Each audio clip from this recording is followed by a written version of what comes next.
I know, the 11th hour. I'm so sorry. Are we still It's all recording? Charlie's fault for scheduling town school partnership at 4. Are we still recording or? We are, I'm gonna make this.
Recording in progress.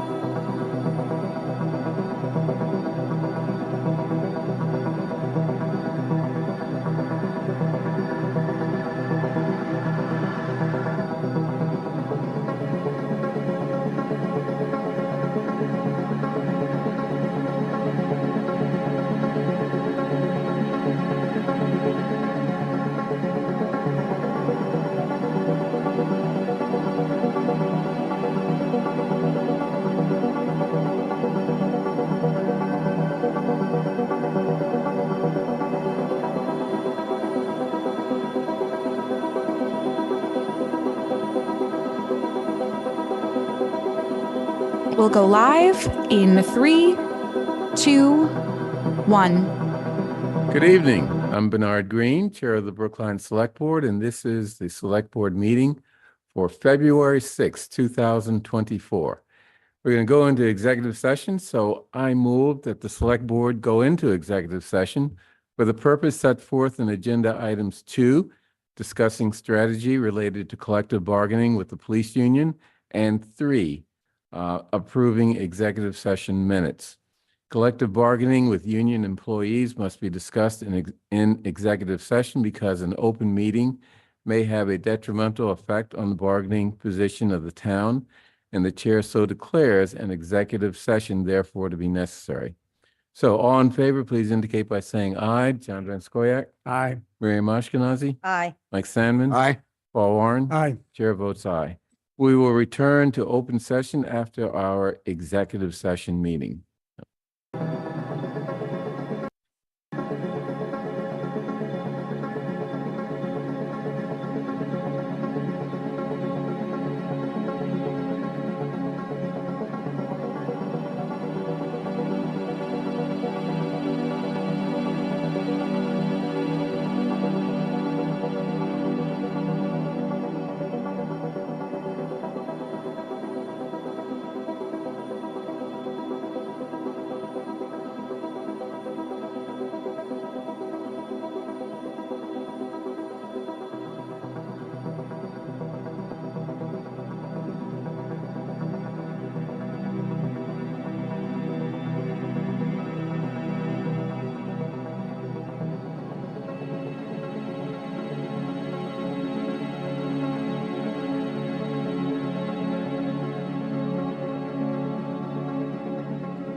I'm ready.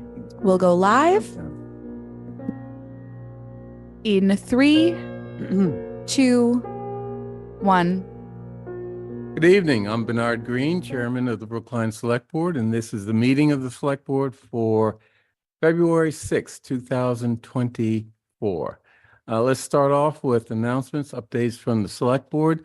I'd like to start. I have a lot some long announcements. Bear with me, please.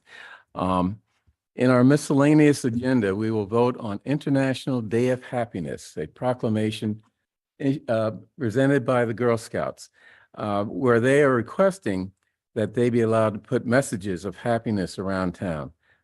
No one would object to that, and I assume that their messages will comply with our new sign policy. That's why you're voting. Okay, good. Also on our miscellaneous agenda is a proclamation for Black History Month. Instead of reading the entire proclamation, I'd like to read just the suggested actions that follow the recitals and urge people to read the entire proclamation on the Select Board's website. The suggested actions are as follows, and I'm reading them because I think it's important to focus on what the Select Board is asking people to do to take advantage of Black History Month. And it goes as follows. Now, therefore, on this 6th day of February in the year 2024, the Select Board of the town of Brookline, Massachusetts, hereby proclaims that the month of February 2024 shall be celebrated as National Black History Month, and in furtherance thereof, the Select Board urges town departments and other local governmental and non-governmental bodies to develop programs, ceremonies, and activities to recognize and celebrate National Black History Month as appropriate to their missions, urges residents, visitors, and people passing through Brookline to use the month of February to start a year-round process to study, learn about, and reflect on the history, culture, and contributions of Black people in America, whether American-born, foreign-born citizens, or immigrants to America.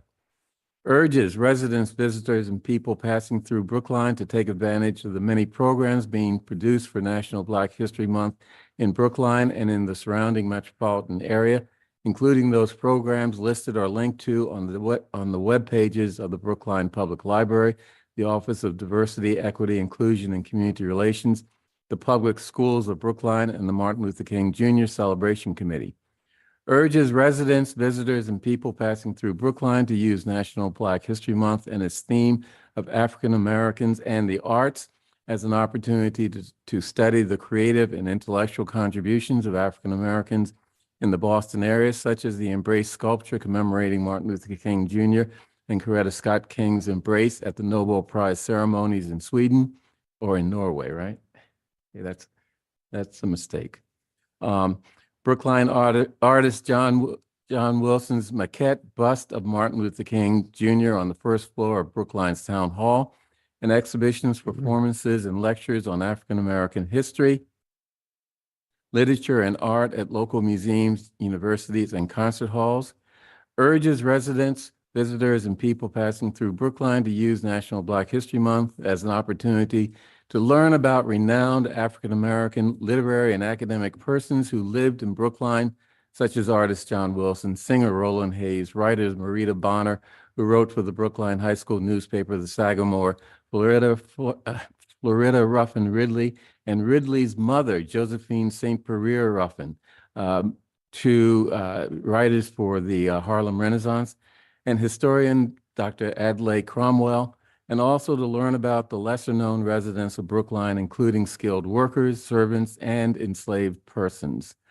Those were the recommendations in the proclamation. Please read the whole thing.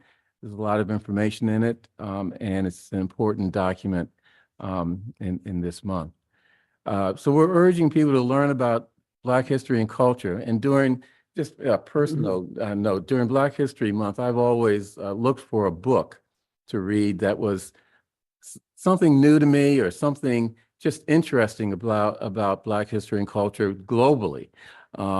This year, I'm reading a book called This Is the Honey, an anthology of contemporary Black poets by Kwame Alexander. Many of the poems are not just speaking to Black people, but are presenting universal themes that should speak to all people. That's what I'm getting some enjoyment out of. I read it after I do Wordle in the evening, and it's really, it helps me get to sleep. I mean, it's a really good way to end the day. Okay, final update. Later on in the agenda, we will vote on the MBTA bus transit signal and bus priority lanes pilot. I will allow public comment at that time for those who sign up with Devin by chat or sign up in the room here. Each person will be limited to 3 minutes, so don't waste your comment time during public comment period, but wait till that issue comes up in the on the agenda. So those are my long comments. Miriam? Mine is very short. Okay. But talking about what you're reading, the movie Origins is playing currently. And I highly encourage you all to see it. It is based on Isabella Wiggleson's amazing book Cast. And actually, my good friend Suraj is in it. He was our first postdoc at the IRA project where I work. But I really put it on your list. It's really a phenomenal movie, and it will come to Hulu, but I do recommend you see it in the theater. Bring tissues. Okay. John? Something else that's being observed, starting Saturday, I believe, is the Lunar New Year. And it's a big deal. And in Brookline, the library always does a really terrific job of recognizing Lunar New Year. And that this year, that is true, as in the past. And there's actually two events that I came across information on, both of which are happening at one or the other of the libraries.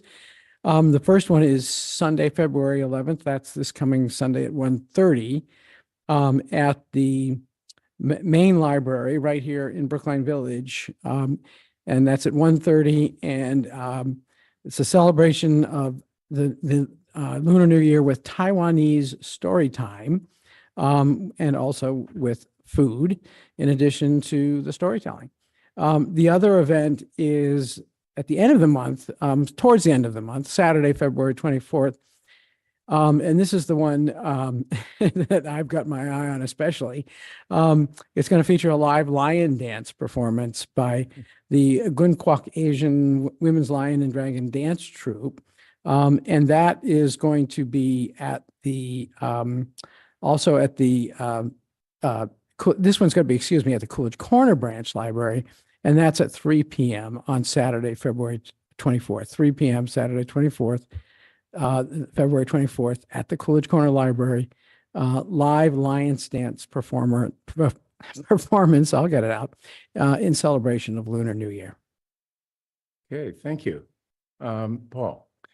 Thank you, Chair Green. So we received a letter in our packet from a number of individuals that have been involved in our governance for a lengthy amount of time that are raising issues and concerns that I think some of them may be here tonight to speak about it with respect to how we are conducting meetings online, the webinar format.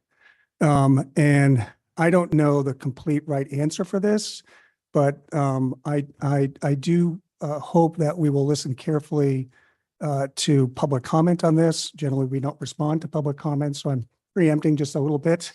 I'm aware of the challenges with individuals improperly conducting themselves in a fashion that can be detrimental online and impeding and disrupting our public meetings through the hybrid model when they're through the online format. But I do recall there's been incidents where we've had those same types of disruptions in person. And we've had mechanisms in place to resolve those, not always comfortable. And I think we need to be, I'm hoping that we will listen carefully and find a way technically to be able to support the hybrid meeting model where those that are participating remotely or in person can understand the extent to which the meeting is being participated by, while reducing the risk of harmful interactions and speech that can come from people that have ill intent. I'm hoping there's a technical solution here, and at some point in the future, we could actually put this on our agenda to discuss. Yeah. So that's my comment. Yeah, thank you for that. I have talked to Chaz briefly about what type of fixes that may not solve the entire problem or as many people view it, but will address some of the concerns. Maybe we'll find them, maybe we won't. I don't know. Yeah, We do take that seriously. Yeah, I just asked that. I think it's really important for our transparency and public engagement. That's all. And this isn't a deliberation about it, but in the future, hopefully we can put it on the agenda. Thank you. Anyone else? Okay, next, public comment. I see we have at least two people on my list. Devin, please set out the rules.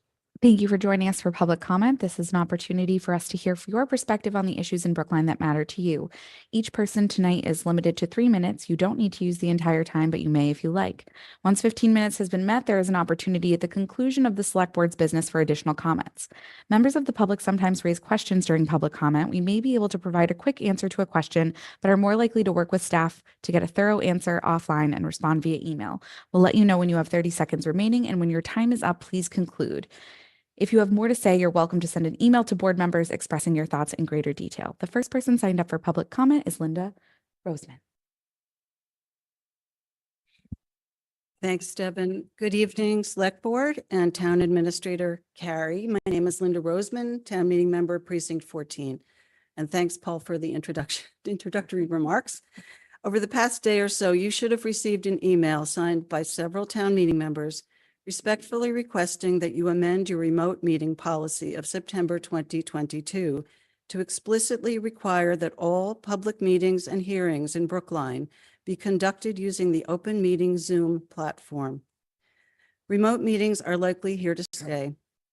We and many others believe that remote public meetings and hearings should replicate as much as possible in-person meetings where all attendees can see one another or at least see the names of those who are participating in that meeting. And when public participation is permitted, that there is equal opportunity to be heard. The webinar platform that is currently used by many boards and commissions only allows attendees to see members of the board or individuals who are called upon to speak. I have been to several meetings where I have no idea if I am the only member of the public in attendance or one of many. I feel like I'm eavesdropping rather than participating in a public hearing. The advisory committee has been using the Zoom open meeting platform throughout. Pre-registration and waiting rooms are tools that are available for safety, and meeting hosts can be trained to swiftly deal with the occasional security breach, something that Advisory Committee Vice Chairman Harry Friedman has illustrated on several occasions.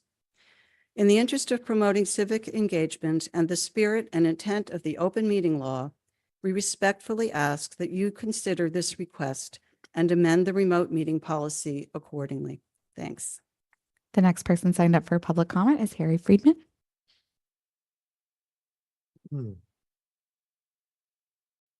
Thank you. I'm Harry Friedman, town meeting member from Precinct 12. I'm one of the signatories on the letter that has been sent to you regarding the webinar format that Linda mentioned, and I echo everything Linda just said.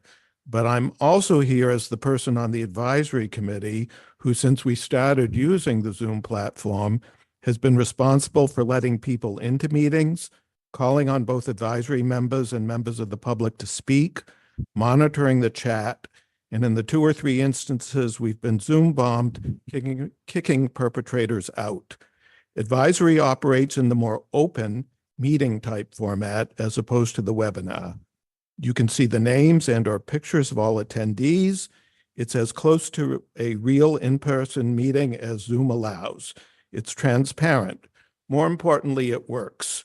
We've had 60+ people at a meeting and it works. Do we have safety concerns? Of course we do. But if someone is acting out, you take a deep breath, look to see whose box is lit up, indicating they are speaking, and as host or co-host, send them to the waiting room whence they never reappear. It's doable. Can this be uncomfortable? Yes, but we're all big boys and girls, and we weigh the public's right to participate as fully as they can versus the comfort of the committee members, and advisory has come down in favor of the public. In a case last year involving the town of Southborough, the Supreme Judicial Court ruled that if during public comment, a member of the public compared the board to Nazis, the board members had to sit there and take it. It's unfortunate, but it's one of the downsides of participating in local government. With proper training, the host of any board Zoom meeting can control the meeting. And as an aside, after having sat through a Zoom meeting this afternoon, I think more training would do people good, Zoom bombing or otherwise. I urge you to amend the town's policy on how remote meetings are conducted. On another note, although we've spoken privately, I want to take the time to express my extreme disappointment on the upcoming departure of Devon Fields. She's been a pleasure with whom to work. She's kind, conscientious, and supremely qualified. Our loss is a pickup for the city of Chelsea, and I only wish her the best. Thank you so much. Thanks, Harry. At this time, there are 24 virtual attendees, about 10 in person. Come on up.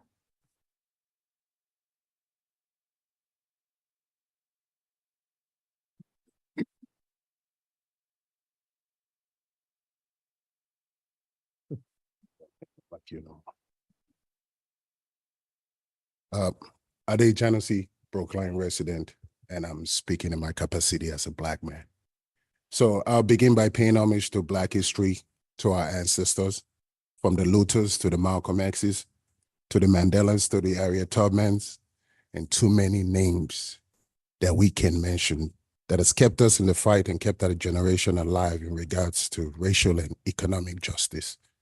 I also want to honor the struggles that the generation of our fathers had to endure, as well as our own generation. To the 3% Black population in Brookline, to our Black neighboring communities in Dorchester, Mattapan, Roxbury, all across Massachusetts and the United States, the fight continues. The race to true equality and freedom is a lifetime commitment, and we all have our parts to play in various ways to achieve our community goals. 100 years from now, this moment in time will be written as part of our history. And in that spirit, I would like to focus on Brookline Black history. 3% Black population, making Blacks the minority race within minorities. That number has been stagnant and remains so for the past 3 decades. In that same span, we've seen other race grow to now about 19%. No coincidence or systematic plot. That's Black history. Blacks, the minority within minorities, hold the highest poverty rate per population. So while the chair may continue to laud that he's the first Black select board member in Brookline history, the poverty rate for Blacks has increased in that time that you sat on that chair. So being the first, what advantage has that been for your own race? That's Black history. Lack of Black-owned businesses, and not from lack of trying. An example was the complete disregard we saw on equity and discrimination by the town in regards to cannabis business licenses. Black history. The town discrimination against Black organizations and Black people. From the Gerald Austins to the Jamars to the Reggies, too many to mention. Black history. The fact that all white public elected officials coordinated a targeted attack to stop Black people from having a commission that would advocate for our issues. Discrimination against a protected class. Black history. So given this proclamation in 2024, to me as a Black man, I see it as hypocritical. You have 30 seconds. Thank you. What good does that do for my community? Nothing. Black history. So as part of the Black majority, to all the white folks in government who like to abuse their power, you don't get to write a narrative, not this time, and not about Black history. We completely honor and respect our ancestors before us, the warriors that make the sacrifices that got us here today. So wise men say, let the wise play the fool, and let the fool play the wise. And in that honor, we uphold this man too. As long as we live, we breathe, and we exist in Brookline. You've reached 3 minutes. Thank you. The last 30 years history will not be rewritten. We'll write our own new chapter. That's Black history. Thank you. At this time, there are approximately 10 people in person and 23 joining us virtually. No one is using the hand raise or Q&A feature to indicate they'd like to make a comment. Okay, thank you, Devin. Next miscellaneous items. Approval of minutes of January 30, 2024, and another set of minutes for January 26, 2024. Any edits to those minutes from the select board? Okay, I move approval of the minutes from January 26, 2024 and January 30th, 2024. Oh, yeah, Michael? From the 30th. Okay, so I'll separate them. Yeah. Move approval of January 24th, 2024. All in favor, please Just indicate by saying. I think it was 26. Oh, I said 24, sorry. Yeah. Year 2000. You got that one right. Okay, January 26th, 2024. All in favor, please indicate by saying aye. John Van Scoyac, Aye. Miriam Ashkenazi, Aye. Michael Sandman, Aye. Paul Warren. Aye. Chair votes aye. Now, January 30th, 2024. All in favor, please indicate by saying aye. John Van Scoyac, Aye. Miriam Ashkenazi, Aye. Mike Salmon, so he Aye. can Abstain. abstain. Okay. Paul Warren, Aye. and chair votes aye. Okay. Next, we have, let's see, 1, 2, 4. Yes, 4 miscellaneous items. Let me just double check that. Yeah. Okay. B, C, D, E. Yeah. I'm having trouble with this computer. I'm sorry. Uh-oh. What happened there? Happened to me. Okay. Any questions or comments regarding the 4 items, which are Homeland Security Grant, a letter to state legislators regarding solid waste, the International Day of Happiness Proclamation, and the proclamation recognizing National Black History Month. Seeing none, I move approval of those 4 items. All in favor, please indicate by saying aye. John Van Scoyac, Aye. Miriam Ashkenazi, Aye. Michael Sandman, Aye. Paul Warren, Aye. and chair votes aye. Okay, next, calendar items. Probationary firefighters appointment. Question of approving the request to appoint the following probationary firefighters: Jonathan Chase, Paul Corcoran, Ryan Dando, excuse me, Stephen Poland, Haralambos Hatzel Left-Horitis, Travis James, Kevin Nealon, Shane Walsh. Is there anyone who's going to speak to them? I apologize, Chief. I had a conflict and couldn't make it, but I will just briefly walk through. We're very happy to have the opportunity to appoint probationary firefighters. It's a great class. It's a large number of people. We're very grateful, again, with the movement in the department, that we continue to have such interest in serving the Brookline Fire Department. So we want to thank these individuals for their applications and for their willingness to serve the community. And we're very excited to welcome them as probationary officers with your permission. Okay, I'll note that one of these, at least one person, Haralambos Hatzel Left-Horitis, is the apparently son of police officer, Officer Hatz. So it's great that that family is providing people to serve as police and firefighters here in the town of Brookline. We really appreciate that. Okay, any questions? I'd move approval of the request to appoint the listed probationary firefighters.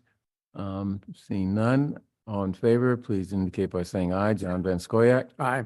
Miriam Ashkenazi. Aye. Michael Sandman. Aye. Paul Warren. Aye. And chair votes aye. Okay, next, MBTA bus okay, it's a long word. MBTA bus transit signal and bus priority lanes pilot for Gateway East. It's going to be a discussion and possible vote on a memorandum of understanding with the MBTA, which I assume people have reviewed in their packet. And because there are some concerns related to the extent of the problem and possible issues that this pilot may present, as I said earlier, I will allow public comment for people who have asked to speak, with each speaker getting 3 minutes. And I see that Aaron Shute is available to answer any questions or respond to any comments made. So, Devin, do we have anyone interested in speaking? Yes. Excuse me. I'm promoting John Doggett. Oh, The tickle going around. yeah, you have it too? Yeah. I've only talked to you Thank on you, the Mayor. phone, so it wasn't passed over the wire. What, Paul? I have the same tickle. I don't know if it's something in the air. Oh, I brought it back. Is that it? Stay away from me. So one person has signed up to speak.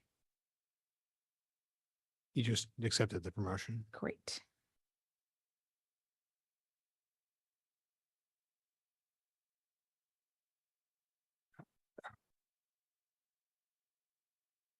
Mr. Doggett, are you with us?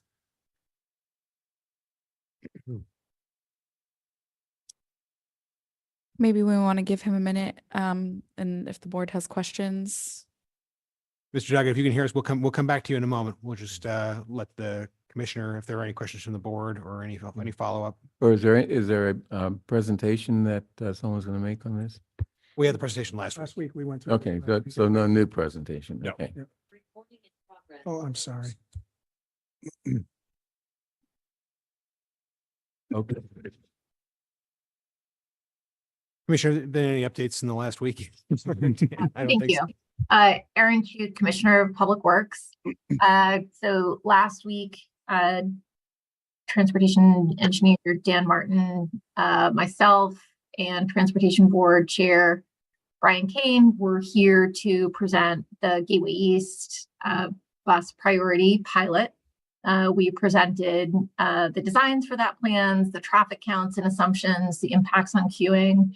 It's a 12-month pilot that was approved by the Transportation Board and frankly has taken several years to work out all the details between the MBTA, Mass DOT, and the town of Brookline. So we reviewed the pilot with you and with the hopes that you would be considering and voting on an MOU so that the pilot could commence this late spring this year. So we're ready to move into that phase.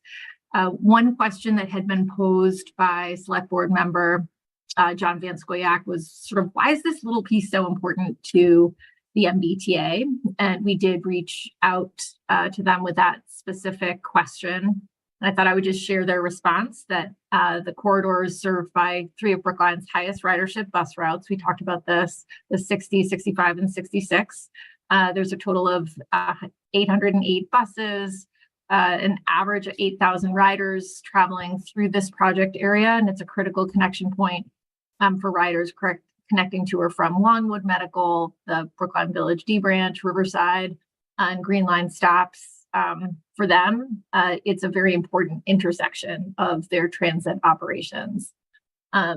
Their transit priority program works with municipalities to determine context-appropriate transit improvements that target the core reasons for transit delay. And in this case, the major cause of delay for both buses and personal vehicles is the backup in traffic as a result of existing traffic signal timing along the corridor, as well as the buses forced to travel in mixed traffic. We talked also about the transit priority signal that's part of this pilot, which will clearly be a benefit for bus prioritization, but also be a benefit for other vehicles moving through the corridor.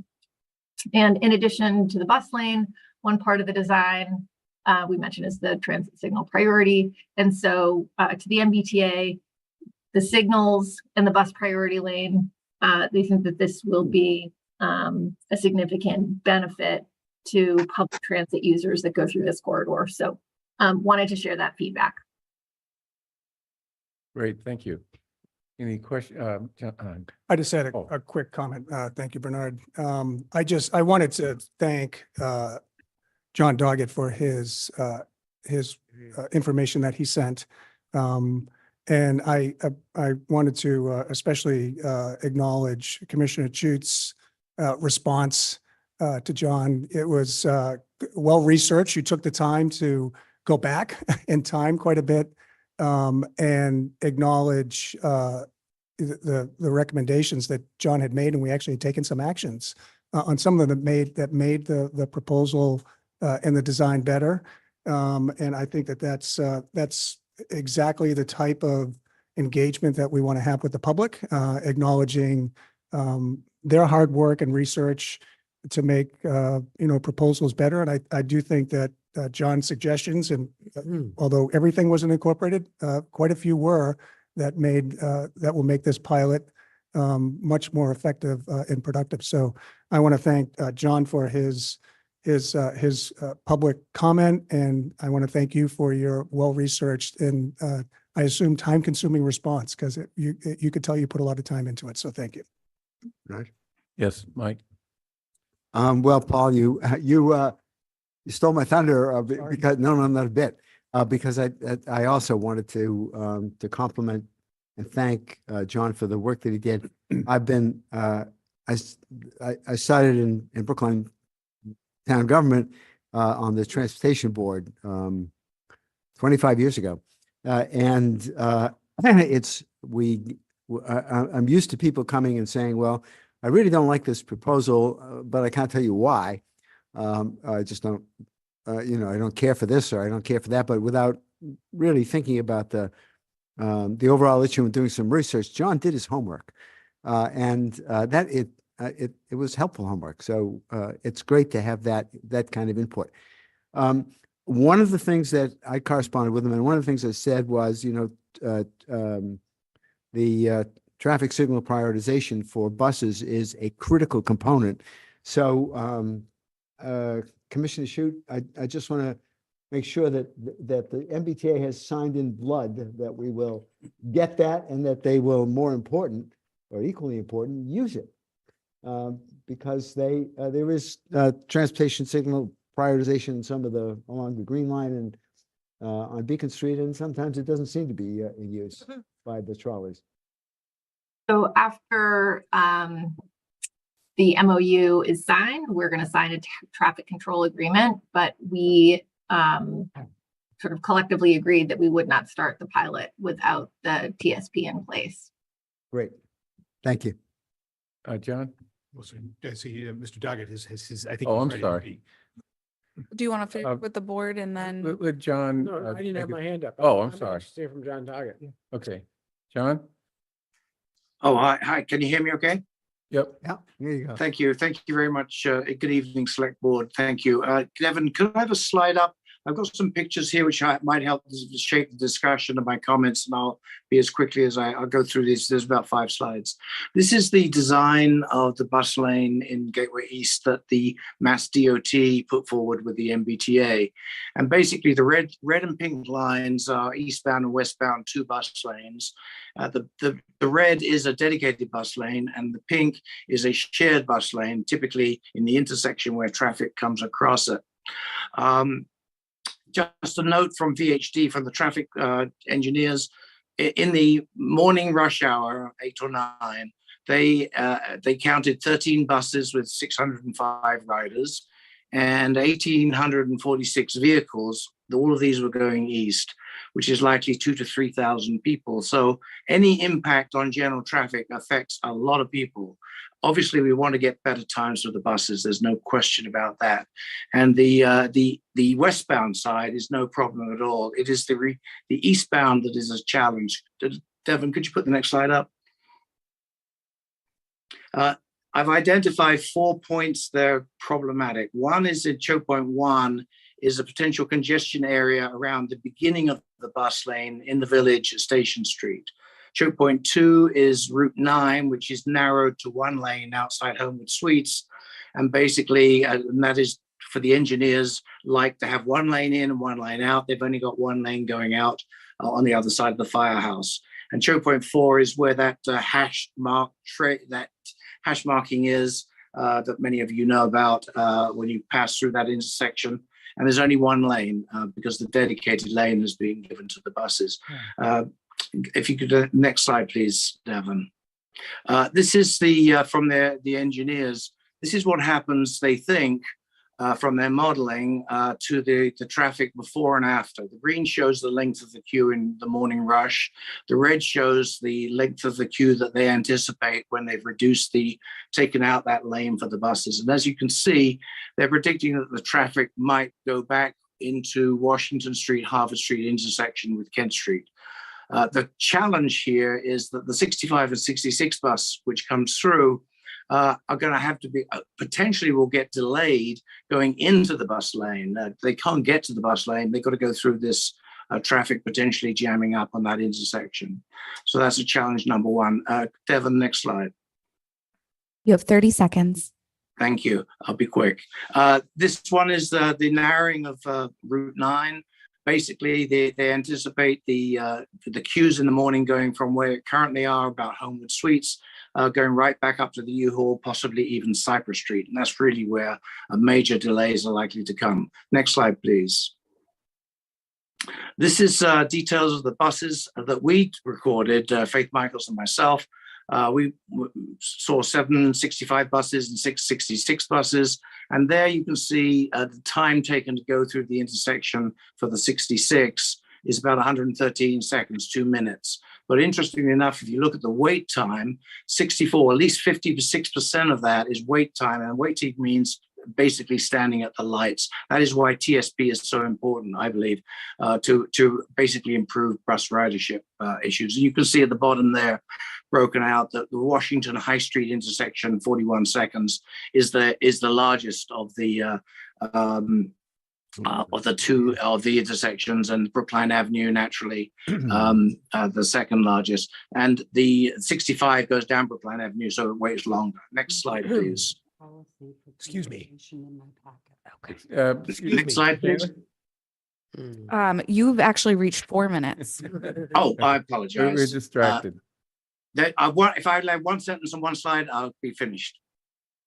1 sentence, 1 slide. Let's hear this. The next slide. The suggestion is just extend the shared eastbound traffic lanes to improve and reduce the impact of the bus lanes to the general traffic. Thank you. Thank you. Any further discussion from the board or Commissioner Shute? Do you have anything to add? I think I'll just add that this was shared with the Transportation Board 3 years ago, and they voted on the plan that was presented last week, and also that Mr. Doggett presented previously this evening, and decided that they wanted to pilot the full bus priority lane concept and scale back if needed, and did decide that following the pilot to vote on each direction so that modifications potentially could be made looking at each direction and its success independently. So I honestly think that Mr. Doggett has a very interesting idea here, and it should be contemplated as the Transportation Board looks at the success of the pilot, and if alterations to that concept are needed at that time. Mike? Thanks.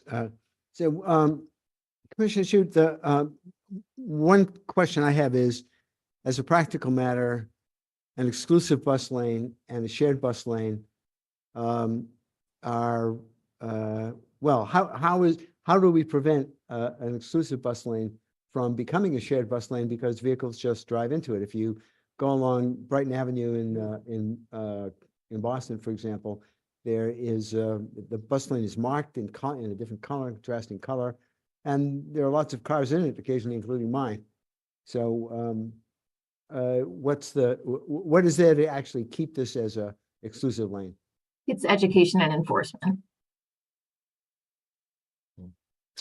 Okay, thank you.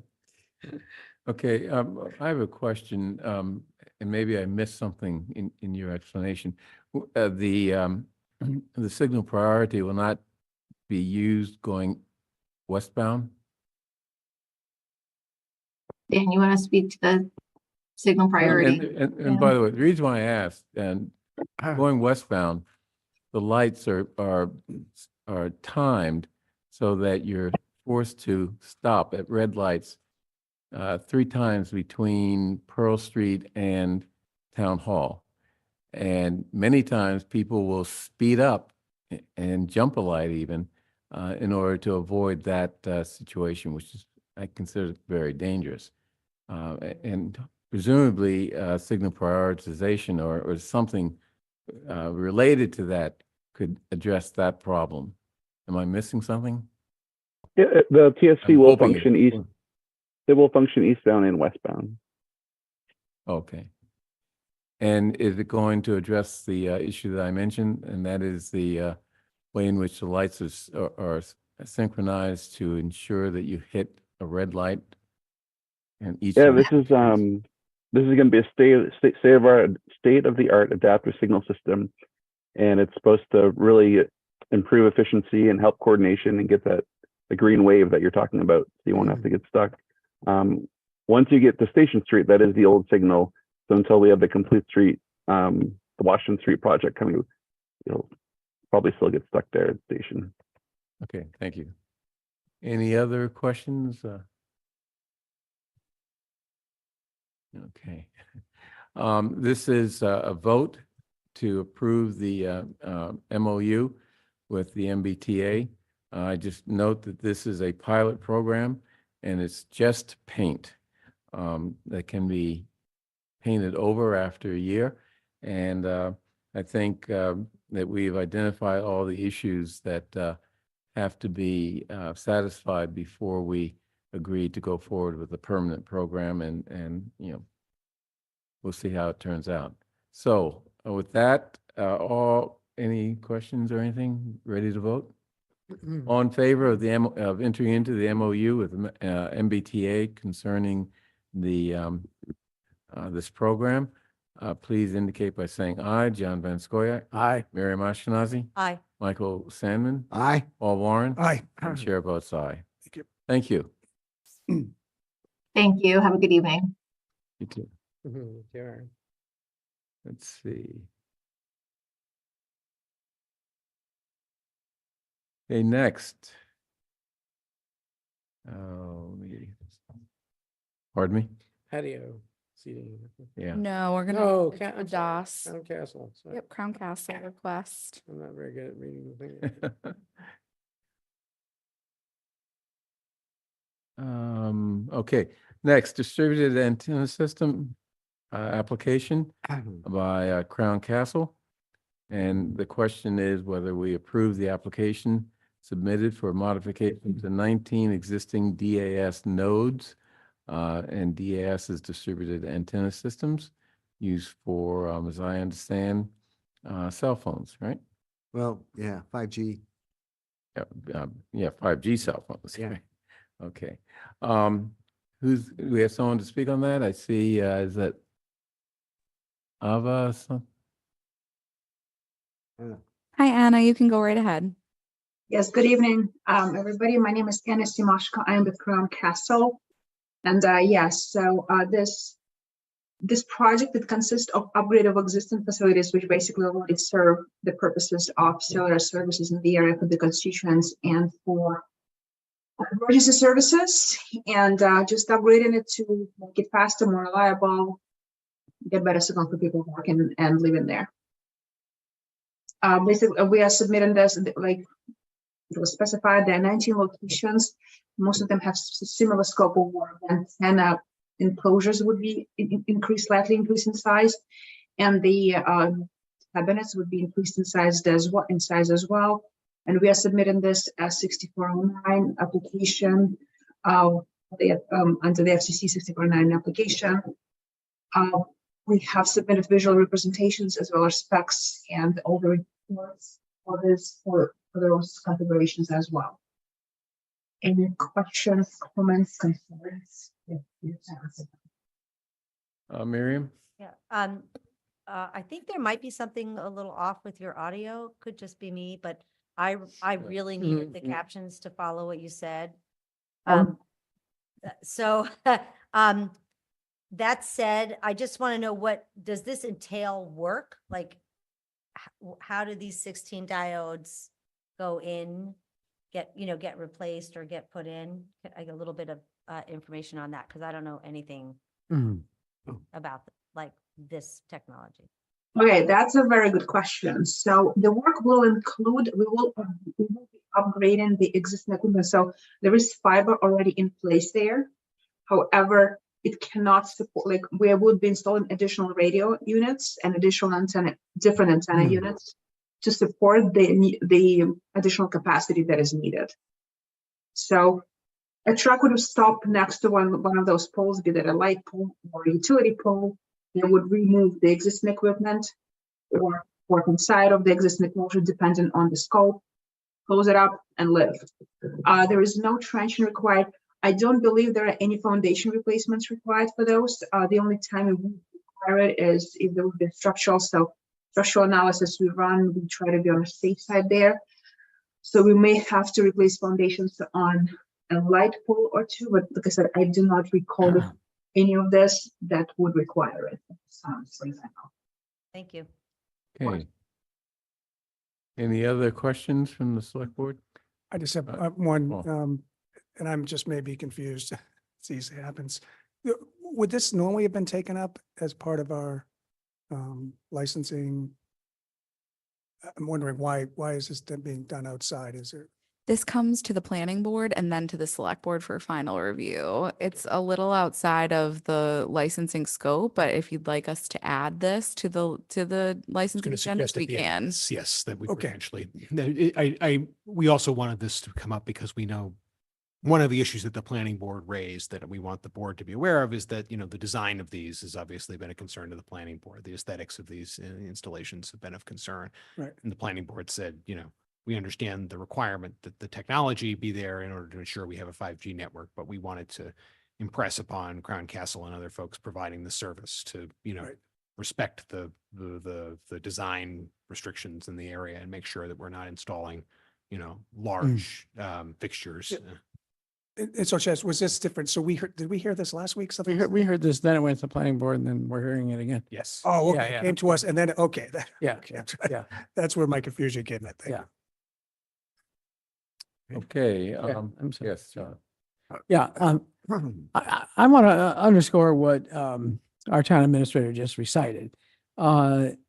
Because the planning board spent quite a bit of time on this, and yet they did vote to forward it to the select board at the end of the discussion. On the other hand, they make no bones about the fact that these utility installations have gotten larger with each upgrade. And they are now, and this was the phrase used at the planning board discussion, in some instances, it's the equivalent of hanging a refrigerator from a light pole.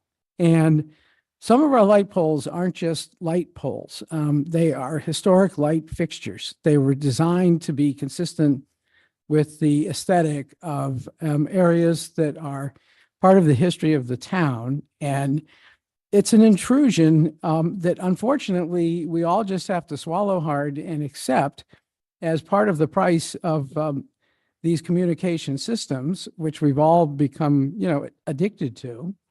But I do want Crown Castle to take seriously, excuse me, that they should do their part to miniaturize is too strong a word, perhaps. But instead of always getting bigger with each subsequent installation, it would be kind of a nice thing for all of us if they could figure out how to either get smaller and less intrusive, or figure out a different way altogether to integrate these particular aspects of their cellular systems into the systems. I can't believe that the only way to do it is to hang them from light poles. But that's the chosen method in this instance. And just as a final sort of way of underscoring all of this, I'm going to read from the planning board report. I promise it'll be brief. The board urged the representatives to perform research and development to explore making the equipment smaller, not bigger. One suggestion by the chair of the board was to place the cabinets at ground level rather than pole mounted where possible. Other members thought the pole mounted equipment would be less visually obtrusive. Regardless of placement, all members understood and agreed that while necessary to provide much needed service to residents and guests of the town of Brookline, efforts should be made to limit the size and conceal the equipment to the greatest extent feasible, especially in high visibility areas as around park and recreation areas. The board was particularly concerned with the equipment at 33 Pond Street, which is mounted to a decorative light pole near a park.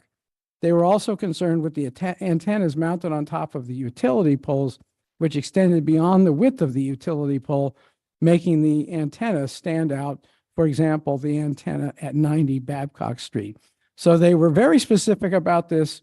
They were very concerned, but just as the select board is about to do, they came to the conclusion that this is inevitable and we'll have to wave it through. But maybe Crown Castle will do us all a favor and take seriously these criticisms of the design of these installations. Thank you. Do you want to respond? Of course, yeah. So thank you for voicing this concern.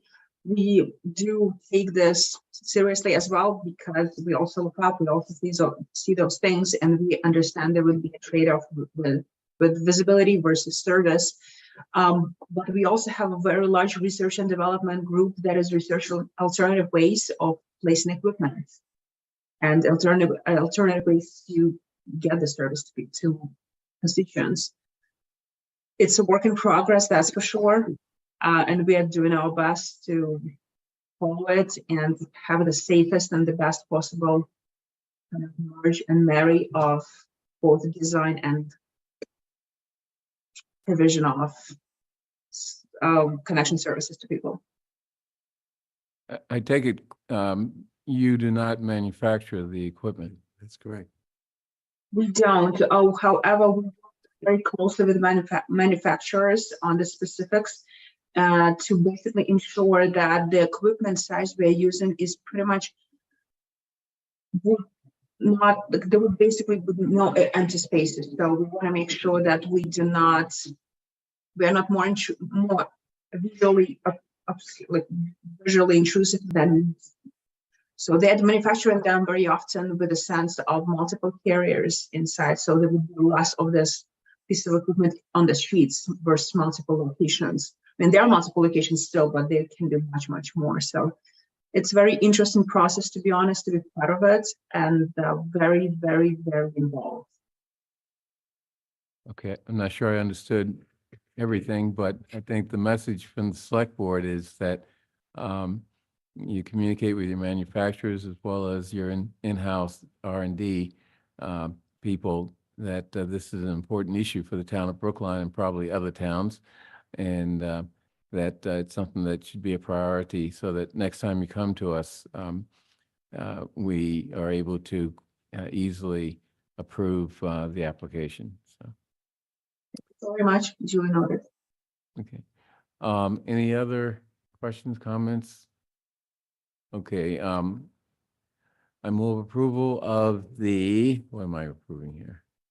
Application submitted by Crown Castle for modification to 19 existing DAS nodes for 5G cellular service. All in favor, please indicate by saying aye. John Van Scoyac. Aye. Miriam Ashkenazi. Aye. Mike Sandman. Aye. Paul Warren. Aye. And chair votes aye. Thank you. Thank you very much. Have a good night. Next, item 11 on the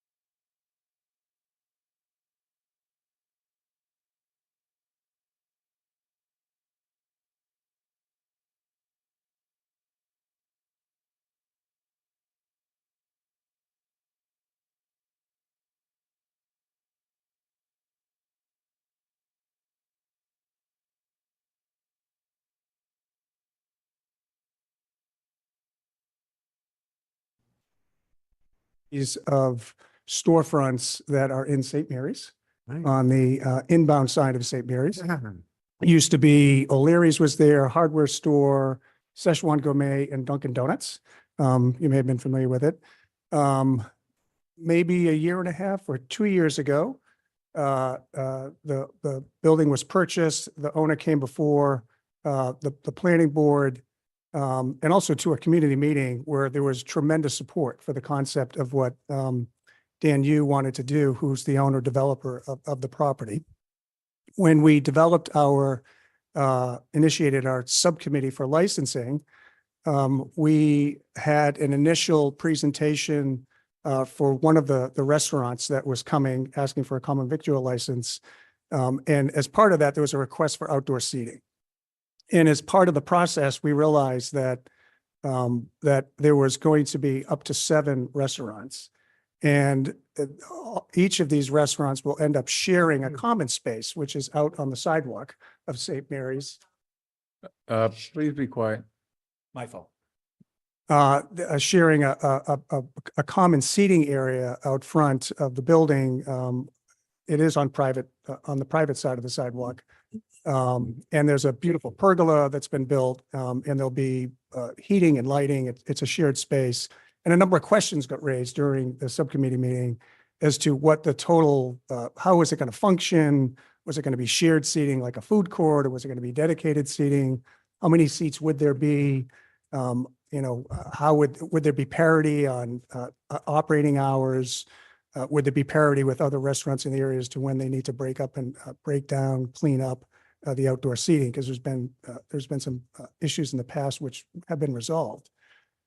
So we ended up holding off on the approval of the seating. There was a request for 31 seats for, I think, the matcha restaurant that's coming before us tonight. And Bobby and Devin, especially Devin, have been very gracious in digging up information, speaking with Bobby. We had a number of meetings with Bobby and Devin to understand the context of how many seats, how the outdoor seating is going to function, startup breakdown. And I just want to say first, thank you to Attorney Allen, because he did do quite a bit of work in working with the developer to get some clarity around how the outdoor seating was going to function. And I'll let Attorney Allen describe it, but how it's going to function.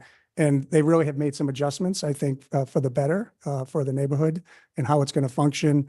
And also that there will be 6 restaurants that will be functioning in this space, in the shared space. And just knowing that, that 6 restaurants are going to need deliveries that are going to come down St. Mary's Court. They're going to need trash pickup. There's going to be quite a bit of activity. And I know that Attorney Allen worked with the owner to consolidate some of the trash pickup. So I just first want to say thank you for the work that you've done to get this clarity. It is more than just an approval for one restaurant tonight for outdoor seating and common victua. It is the context is really important, because there will be 7 restaurants that will be coming forward to the St. Mary's Business District. And by the way, the neighborhood's excited about it. So very supportive of it. And I just wanted to provide that context. That's why you're hearing this tonight, because it wasn't just about one restaurant. There's actually 6 that are coming. Yeah. Just a quick clarifying Yeah. question. So I already looked at all the renderings. Great. They're beautiful. Is that all the uniform along the whole block of 6 or however many 7 establishments? Is it uniform? Yes. Yeah, it is. Yeah. So that pergola covers Everything. 7 storefronts. It covers the entire thing. And and Bobby will explain this, but there'll be dedicated spaces Great. versus, sure, it's really going to be a nice addition to the community. So that's why you're here. And frankly, the subcommittee didn't feel like it could approve something of this nature. There's nothing like this in Brookline. This is actually a new concept. What Dan Yu, who's the owner, is doing, having this, shared pergola space, but then 7 individual restaurants behind it, or 6. And, okay, let me get clear. What are we voting on tonight? So tonight, we're going to vote on the outdoor seating for just one, which is the matcha. The matcha. 30 seats? What's that? 30 seats? No, there's less. They made some adjustments based on the feedback, but it's important to understand that these 30 or whatever, I think it's now 22 or something, are in the context of everything else. It's all going to function together. And it's really important that we understand that. And it's different than anything else we've ever approved. So, Okay. Mr. Allen. great. A long Thank you. introduction. Sorry. Thank you. For the record, Robert Allen, I have a law practice, 300 Washington Street in Brookline Village. My first live appearance in Town Hall in 4 years, I was thinking when I was. Oh, my God. Oh, my God. Nice to see you all, for somebody who was there every single week for a long time. So thank you for Select Board Member Warren. The one thing that I know better than anybody is this type of request and these type of businesses don't survive without the neighborhood being supportive of them, no matter if you're in Washington Square, Coolidge Corner, or Lower Beacon. It is something new, but gosh, I wish we had sidewalks like this throughout our commercial districts, because we wouldn't have as many empty storefronts, right? We're just lucked out in this particular neighborhood that they have so much depth, and it's not town land, right? It's owned by the property owner. But, Paul gave a good background. I want to fill you in a little bit, because it's a really good story. I always start when I meet a client, I'm like, tell me a little bit about yourself, tell me your story. And Dan, who actually couldn't be here tonight, Devin and I have been sort of going back and forth about dates. And suddenly 2 days ago, it was like, hey, or last Thursday was, how about next Tuesday? And my client couldn't make it, but he wanted to be here. So I told him I would let you know that he couldn't make it tonight due to a conflict. So his name's Dan Yu. He purchased the property, which was kind of a dream for him. His parents came here from Taiwan, started out in the restaurant business working as the dishwasher.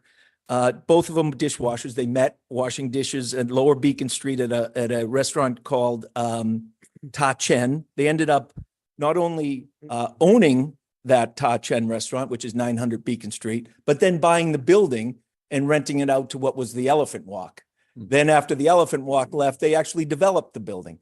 So it's, that great story of immigrants coming to this town and really doing well. Dan worked at the restaurant growing up. He really liked the real estate side of the business versus the restaurant side of the business. And he's always liked this location on Lower Beacon Street. And the prior owner at Lower Beacon was really struggling. After a couple of places went out there, brick and mortar was kind of dying out a little bit, and Dan stepped in there and purchased it. He realized that when he went to the bank for the purchase, he realized that it was going to take a lot more. These buildings were tired on the outside, they were tired on the inside, and he made a pretty significant investment and felt that there would be at least 1 or 2 restaurants there, he felt, and that outdoor seating is obviously a huge part of the restaurant world this era we live in, and he wanted to do some significant changes. So he invested a significant amount of time and money in this. I say time because we tend to have to go through a few boards to get anything done here in this town. So we had to go to preservation, we had to go to planning board, we had to go to the zoning board, and we worked closely with them to come up with, and I'm glad Miriam mentioned this, very tasteful portico. It didn't start this way, but it ended this way because the process does work in town. It's really beautiful, and he's very proud of it. And now, once he gets through some of these construction issues, we hope to be open by the summer, at least a couple of the places open by the summer. He met with Select Board Member Warren early on, met with the neighbors early on, actually even before he was a Select Board member. And he's been very supportive of the process, and the neighbors have been supportive of the process.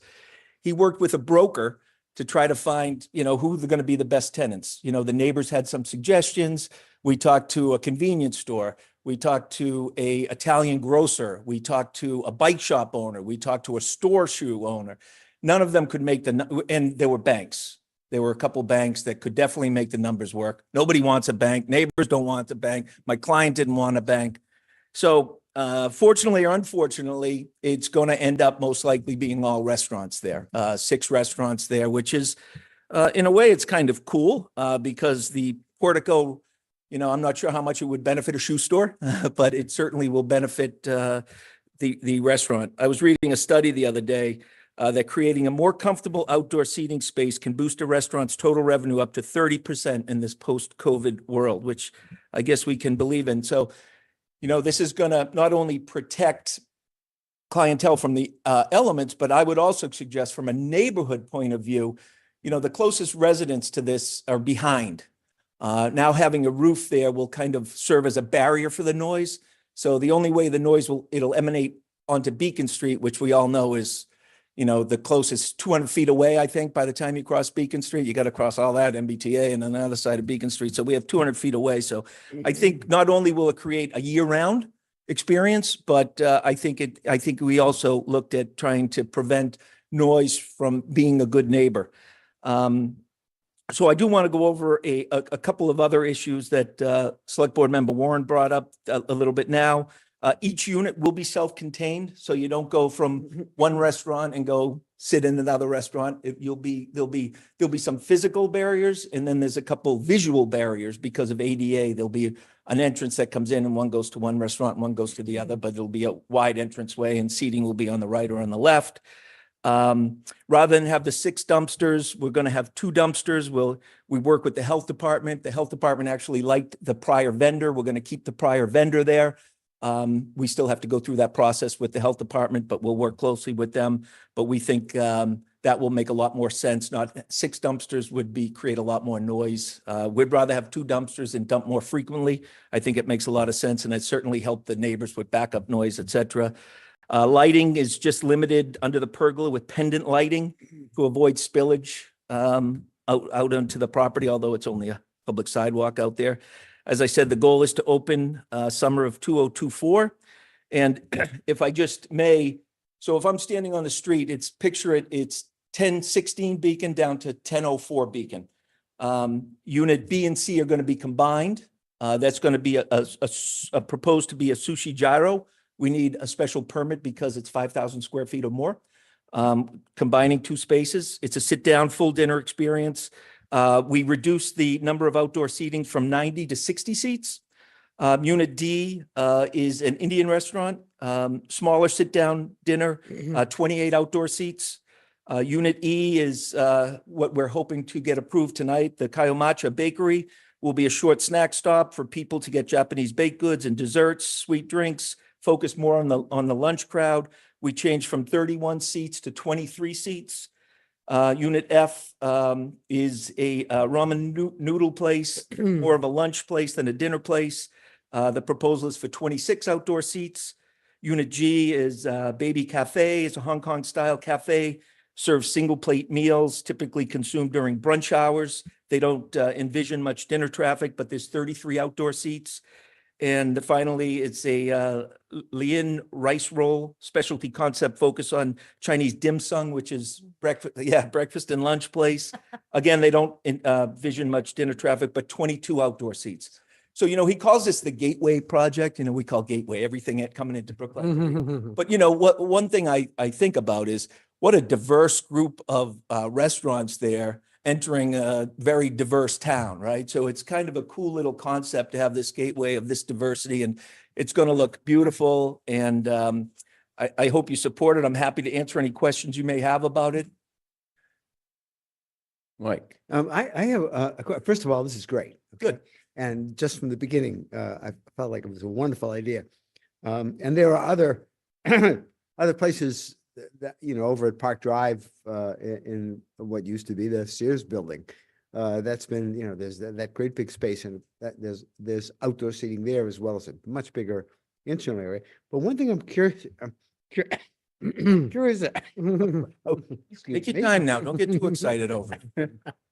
One thing I'm curious about is water, Mary. there's a lot of there are a lot of places that are the emphasis on breakfast or lunch or brunch or whatever. There's a Red Sox crowd there half the year. Yeah. That's a dinner crowd. Yeah. Why isn't anybody thinking about taking advantage of that? Well, listen, I think that you have a good point. Every one of these places plan to stay open. Okay. It's just, one of the things is where's your focus, right? Yeah. Dim sum isn't necessarily a yeah. dinner, but it's an option for dinner. Right. So, and not all of them have liquor licenses, which perhaps some Red Sox fans like to have a cold beverage before they go into the game. But yeah, there's probably, I would say, 3 definite dinner places and 2.5 more lunch and 1 more focused on breakfast, but a total of 192 outdoor seats. And the reason why I wanted to break it down, because I don't anticipate, and I know this was select board member Warren's concern, is that, you get 200 people out there at one time and things could get crazy. And the reason for me breaking it down is that, the chances of having 200 people there would be pretty slim, Listen, marathon, maybe, right? That's a cool place to watch a marathon and maybe have some lunch, but things are always crazy during marathon day. And Yeah, that's one day. so, Thank you. but yeah, I listen, the goal is for these to be successful. For one of these places only have 13 indoor seats, right? You can't be successful at 13 indoor seats unless you have a huge takeout business. Yeah. So having some outdoor seating is really going to be beneficial to them. Really, we got to do what we can in this town to find success for these brick and mortar. I mean, Oh, yeah. Yeah. right? Look at the village. Yeah, no, you're not going to hear any quarrel with that. Absolutely. Yeah. Paul? Yeah, I think it is a great concept, and I think it's going to be well supported by the neighborhood, but and as importantly, all the people that come in and are now traveling through the St. Mary's area and having a food experience. But I do have one. I had one thing that we just need to be aware of, and it's not specific to this concept, is that the St. Mary's business district on the inbound side has changed dramatically, right? So H Mart, very successful, lots of activity, great business. Barcino's doing great. And these restaurants are going to do great as well. It's increased the amount of activity behind. So St. Mary's Court, and there's actually, I don't know if there's, Attorney Allen may know better than me, if there's another area like this in Brookline where there's residential properties facing the alley. Yeah.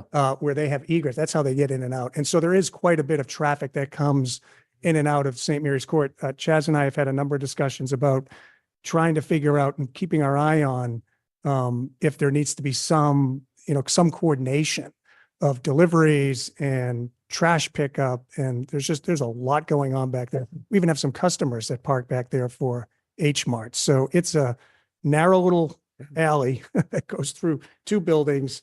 And it certainly will increase the activity. The activity is welcome. But it can get a little chaotic back there, and there are residences. So something we Miriam, just did need you to have think a question? I was just gonna say you had me at dim sum.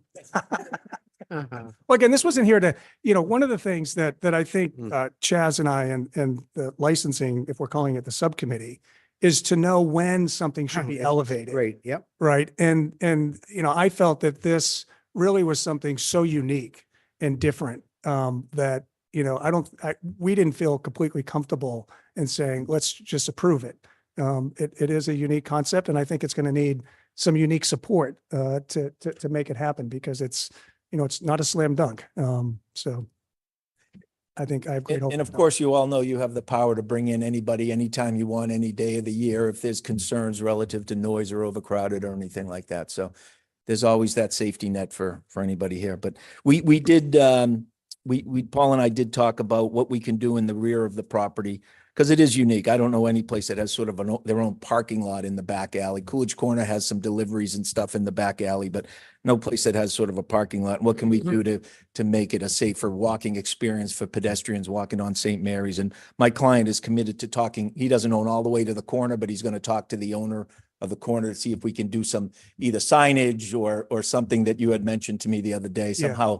Somehow make people aware that there's going to be people walking by, and it's a short little look there, and you got to be safe. So what Attorney Allen's talking about is there's a very narrow entry alley to get onto St. Mary's Court from St. Mary's Street. And it's between two brick buildings, and it literally is I think it's a vehicle wide. Yeah. It's very similar to the exit for the Bank of America that's on Beacon Street up in Coolidge Corner. There's a blinking light to warn you. And it crosses the sidewalk, and you actually have no visibility that someone is exiting from St. Mary's Court. It actually is a pretty dangerous, could be a potentially dangerous situation. So I don't know, it'd be great. I'd encourage the businesses to maybe get together and figure out how to put some sort of signaling possibly, in place, or even mirrors that can show that there's traffic coming out of St. Mary's Court to make it safer. But that is something that we just need to be aware of. Okay, any further discussion? I'd like to move approval of the proposed patio seating at 1004 to 1017 Beacon Street, as described by Attorney Bobby Allen. All in favor, please indicate by saying aye. John Van Scoyac. Aye. Miriam Ashkenazi. Aye. Mike Sandman. Aye. Paul Warren. Aye. Chair votes aye. Thank you all for your time. Appreciate it. Thank you. Thank you. We'll be there for lunch. Dinner. Let's. There and there and there and there. And breakfast. For Good whole day there. Okay, next, Select Board Communications Protocol. We discussed this last week, and Weeks ago, I think. it was 2 weeks. Time is passing. Right. And Yes. staff went back and incorporated our discussions into a new draft, which I think, accurately incorporates what we discussed. I did find one typo, but that's minor. Any questions or comments regarding this? I just wonder if you found the same typo as I did. It's only one, so Yeah, it it's must only one, that must be it. I just had one addition. Mhm. If you go to page 297, let me just pull it up. And maybe I'm reading it wrong, but at the top of page 297, there's 2 bullet points. The second bullet point, the select board office will create an auto reply for the select board email account and respond to communications indicating that the communication has been received and will be answered by a member of the select board. I think it should say answered by a member of the select board or relevant town staff. Because maybe it's Commissioner. who's gonna Yeah. answer that. So I just want to because I think if we set an expectation that they hear from a select board member and they get an email from Commissioner Shute, which will probably be the best email they'll ever read in their entire life. Right. It still wouldn't meet their expectations. Yeah. So is that an okay addition? Yeah, that's a good catch. I agree. Paul? Yep. So it was unclear to me in the delivery of emails that were sent to the select. So if they're sent to the select board email address, but not to us individually, it would then be is it going to be forwarded to us? Yes. Practice. We will, so we will all see it, but then the chair or someone would say, could you go handle this one? It's in your bailiwick. Yeah, Okay, it's in the your way wheelhouse. Kate does it now. Okay, yeah. Okay. The typo I found was under communications from the select board, first bullet point, last line. You got I it. think preparing on should be preparing or. Yep. You got it. Okay. No other That's typos. something when I found one, I was so happy with myself that I stopped. Okay. Okay. Any further discussion? So I move approval of the select board communications protocol with the two edits that we discussed, the typo on in the first bullet of the communication from the select board and the additional language suggested by Miriam, indicating that communications may be answered by relevant town staff in addition to select board members. All in favor, please indicate by saying aye. John Van Scoyac. Aye. Miriam Ashkenazi. Aye. Mike Sandman. Aye. Paul Warren. Aye. And chair votes aye. Okay. Next is, well, this is going to be long discussion. Select board Well, goals and objectives. Let's see if we There's can. so many Right. edits. Let's see if we can stream. I try my best. Thank you to all the members of the board, and for clarity, we obviously all the comments and from individual board members back to staff are in the packet, so people can follow along. I want to thank Charlie Young in particular for fielding this. It was quite an editing frenzy for him to try and make sure that he can codified all this, all the the kind of disparate strands in there, additional comments and questions from board members. So thanks, Charlie, and thanks to all of you for your comments and thoughts on this. But anyways, John, you had kind of later in the afternoon, you mentioned that you'd kind of pared these down a little bit. Yeah. I wanted to kind of maybe what we would do with the board, if it's okay with the board, is to take the accomplishments section first, which I Okay. think has been kind of moved through. I'm going to put it up on the big screen here. Excuse me. All set. Thanks.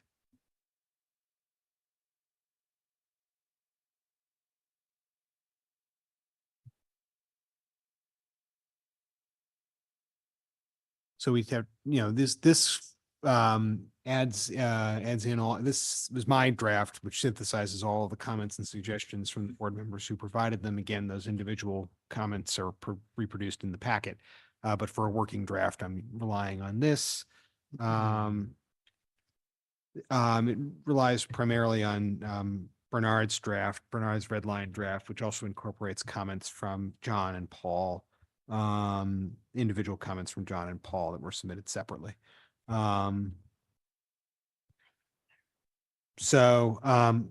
talked through how you produced a vision statement, how you worked through the MBTA Communities Act. That should be over a 5-month period. Speaking of typos, we will obviously proof this. The issue when you accept a bunch of changes and try and do a black line and all that stuff. We improved with the police department morale, and we appointed chief pastor. You filled key leadership positions there. You continued the rollout of ARPA. I actually have a very exciting announcement that Norfolk County approved today the final requisition request for premium pay. Thank you to the staff both here in Norfolk County. It was a massive undertaking to get through. The Right. county wants to celebrate. We want to celebrate. I want to be invited. Everyone is invited. We will get the invites together, but that was late breaking this evening. So congratulations to you for making that happen. That was a major, major boon. Norfolk County going to pay Yes. for the celebration. Yeah. No, no, they'll take it out of our assessment, out of our $1 million assessment. We talked about the Office of Housing Stability. We talked about the 10 communities. We talk about getting part of the fossil fuel free pilot, Carlton Street footpath, the boards and commissions policy, operational efficiency for licensing panels, the water and sewer conversation, the disparity study, regional public health partnership, cannabis use study, Brookline Day, new opportunities for South Brookline community events, retaining our credit ratings, workshops, gaps in compensation for technical professional employees, and my performance evaluation. So you've got 19 exciting accomplishments to highlight in the budget book for I this. think there's, 4 days to get to number 19. Chaz, there are 20, right? I'm sorry, are we missing one on here? What was the 20th? Greatly improve police department morale. We No, moved that was that up. moved up. Oh, you did move it up. Yeah, Oh, I asked to have that moved up. thank you. I had moved it to number 3 when I had It is originally. number had 3 now, yes. Okay, thank you. Hmm. Maybe I'm looking in the packet. Is it? Yeah, I'm sorry, because this packet is is a new very document. This is, confusing. yeah, because it has everyone's, in order to Yes. make sure that the open meeting law isn't violated, I wanted to get everyone's individual edits are in the packet. This document that I'm working from is my synthesis of your. Do we have this that I can see on my screen? Am I looking at you? You're looking at it here. Okay, Yeah. okay, If thank you're you. on Zoom, you should be able to see it. Yeah. Okay, thank you. Sorry. That's all right.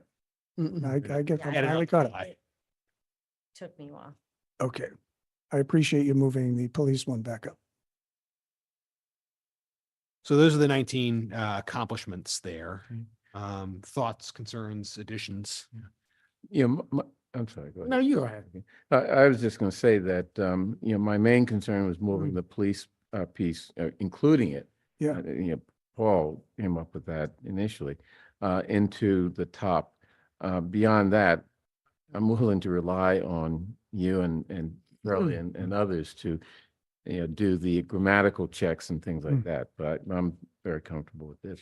I'm trying to, Chaz, I'm trying to understand. There was 20 in the packet. Did we get rid of one or? We consolidated and kind of moved through. I think if there was a duplicate, it might have been related to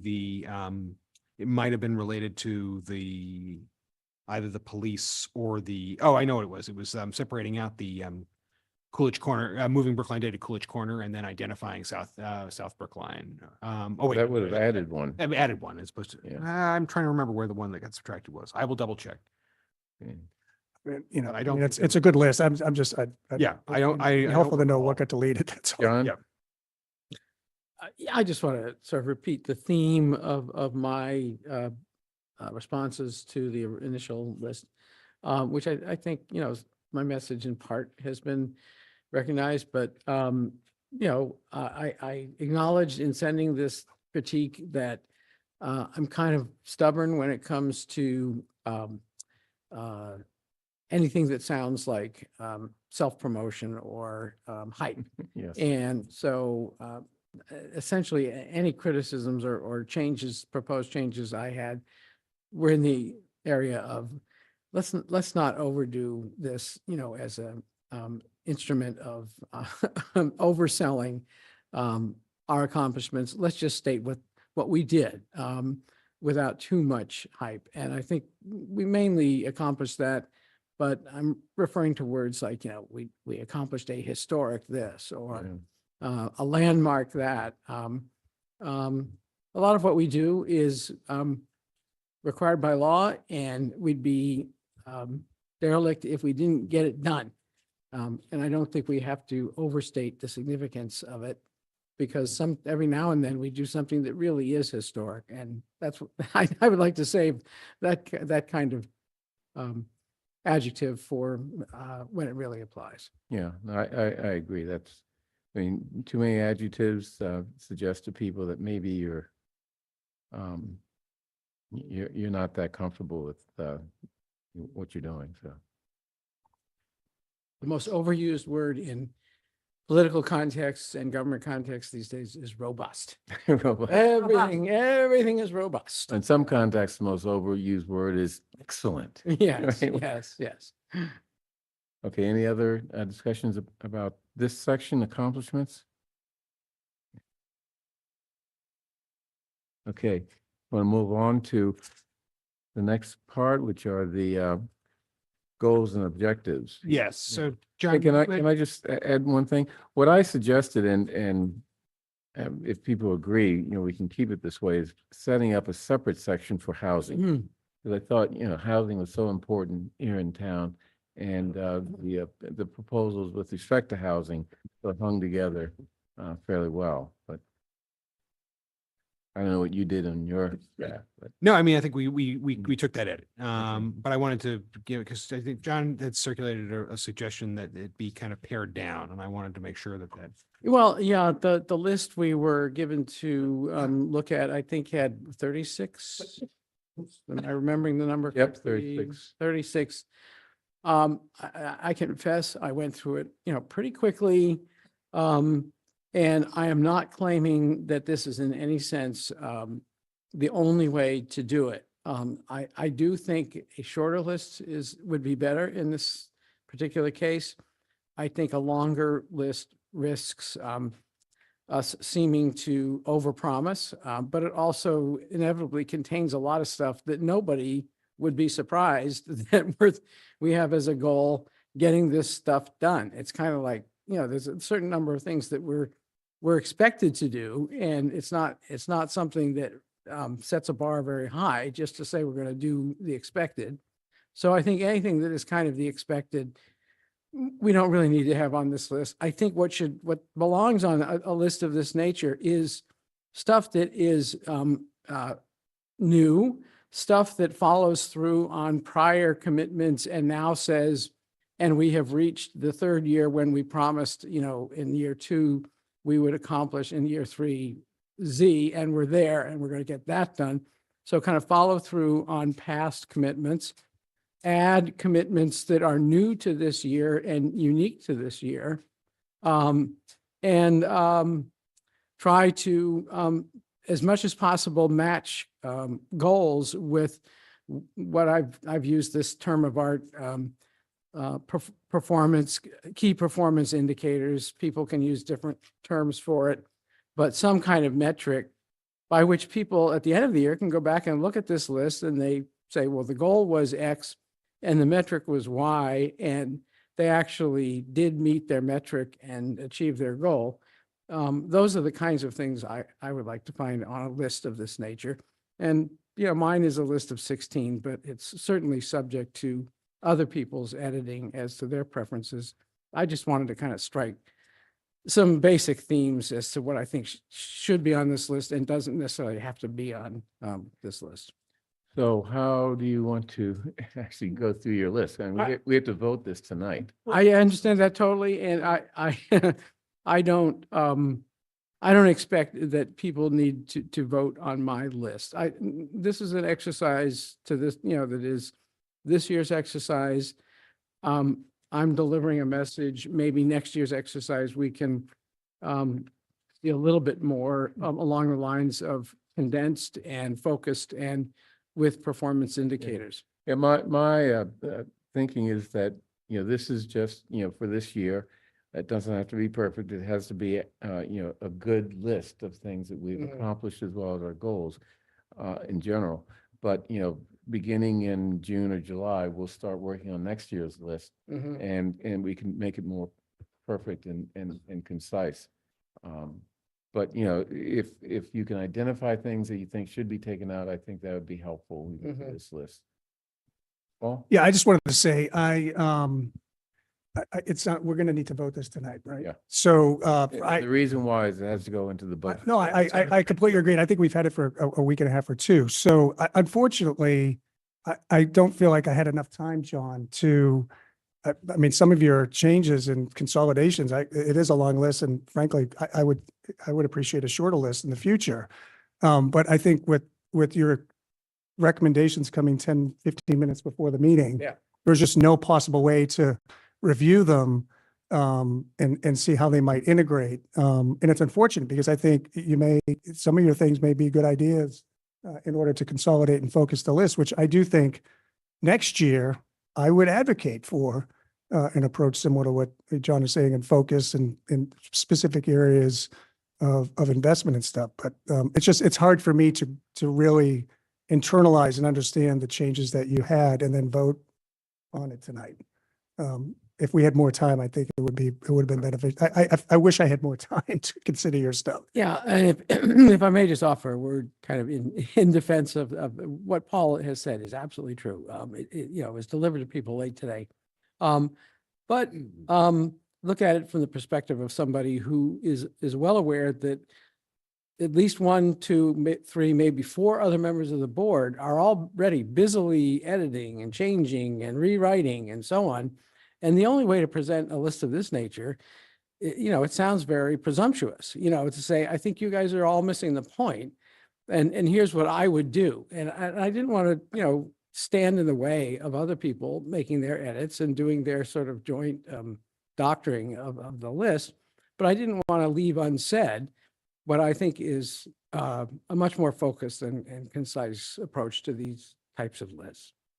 And I guess my point is that if your focused, concise list came with a little more time to be able to absorb it, I think it would have added value to the list. That's my point. I guess my thinking is that if you can identify, and maybe this is too much work for tonight too, but identify those items on the big list that you think are redundant, irrelevant, or as you said, what you call it, puffery or whatever. Well, I didn't say that, but yeah, I know. Yeah.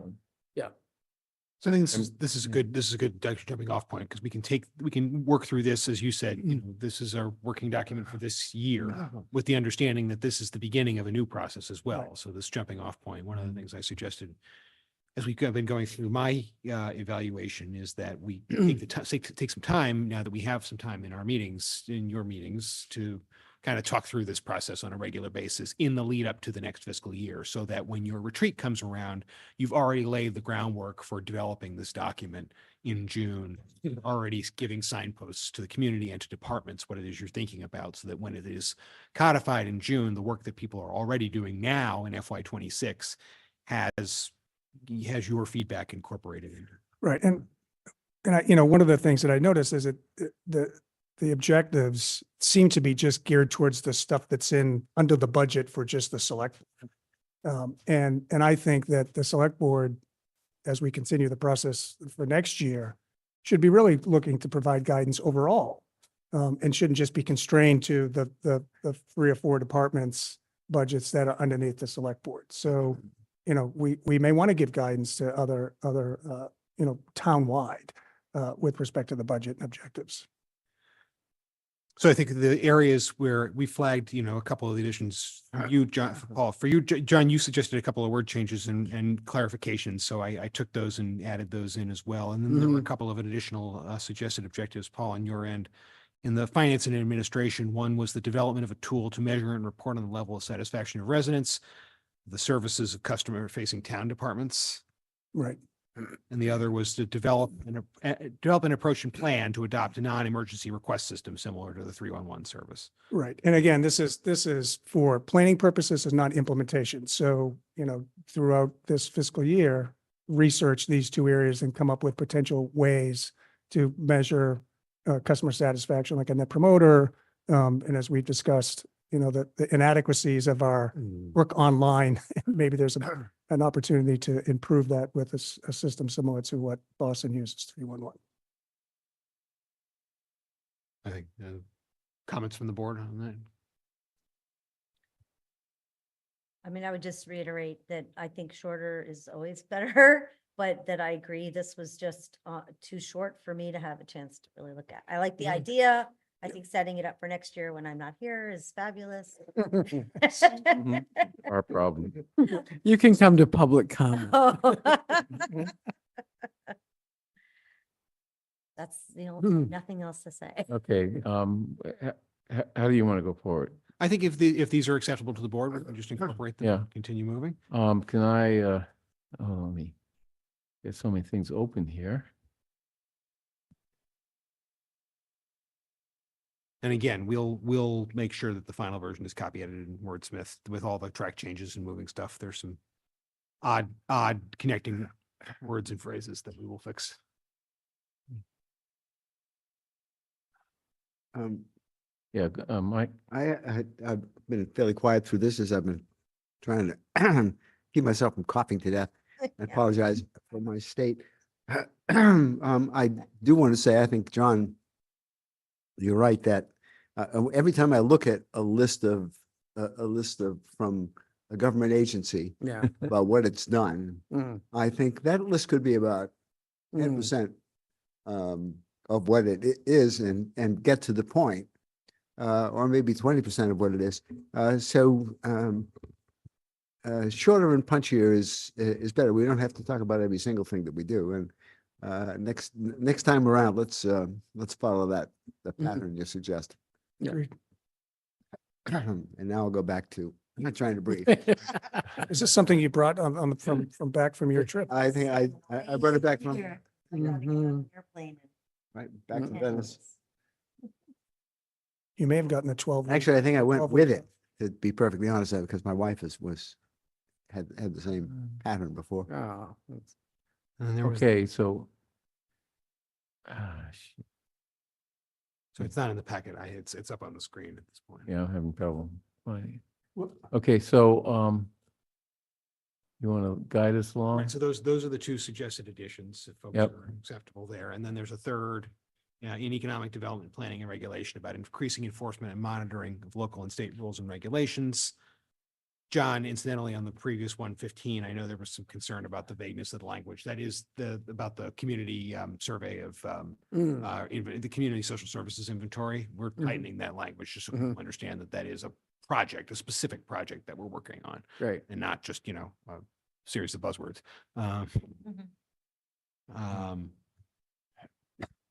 So increasing enforcement and monitoring of local and state rules and regulations for waste management and the recently adopted tree preservation bylaw. Well, what about diversity and community engagement? You jumped over. I accepted your edits and suggestions there, which kind of tightened that language up and Oh, okay. moved through it. Can't complain about that. Okay. And then for, right, we talked about economic development. You suggested, Bernard, moving housing out into its own area, Yeah. which we've done. Chaz, can I ask a quick question? Sure. Is that, because it's hard because I don't have my version in front of me. Was that the complete edit that I had made? Did I include short-term rentals in there or? I think there is something in there about short-term rentals. Hold on. Okay. Yeah, 20, Oh, it's already in there. Yeah. Okay. the third one down. Okay. Yeah. I know I expanded that and. Oh, it's in there. Yeah, acquire and improve resources for tracking complaints related to short-term property rentals. Was there Right. additional language in there? I think it's possible that instead of the accepting or changing, I can pull you. It's okay. It's okay. I see. I told Charlie he could use discretion in what I said. Right, we talk about lodging houses in there as well. We talk about the discount program. We talk about sustainability, the climate action plan. The different portfolio options for the green electricity, fossil fuel opportunities for buildings, it's a great. And then we talk about public skating rink in Lars Anderson Park, protection and redevelopment of public land and open spaces and recreational But somebody resources. removed the skating rink part, right? You want to take that part out? Well, I want to do with public input, public land and open spaces, rec resources, just larger than park and the public skating rink. You can just take that out. Yeah, I would just leave, yeah, I would, why tie yourself to that? Because it's, No, that's a good point. Yeah, I do think it's important for us to come to a conclusion on what we're doing with the rink this year, I- sooner rather than later. but since it's gonna be a morass, frankly, you just might not want to name it in this document. No, I think, regardless of how we implement it, I think we'll make a decision on what to Yes. do with the rink this year. Yeah. It's just a matter of how we then fund that decision. Right. And then you can report it next year and. Okay. you And, can- regarding the electrification of the municipal vehicle fleet, Yes. what language did you put in there?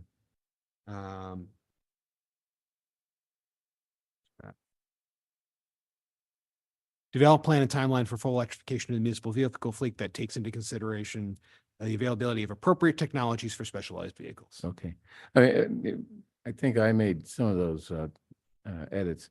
My concern is that, our fire engines, unless we have electrical outlets on each street, like we have fire hydrants, electric fire truck is just not going to work. Right. No, currently we're very cognizant and, we've talked about in other contexts about how wherever possible, we are moving towards reducing fossil fuel use as appropriate, with an aim towards getting to fossil fuel freedom. Right. But we also need to be mindful of the fact that we have an obligation to provide municipal services. There isn't a purely electric fire engine out there currently, as far as I know.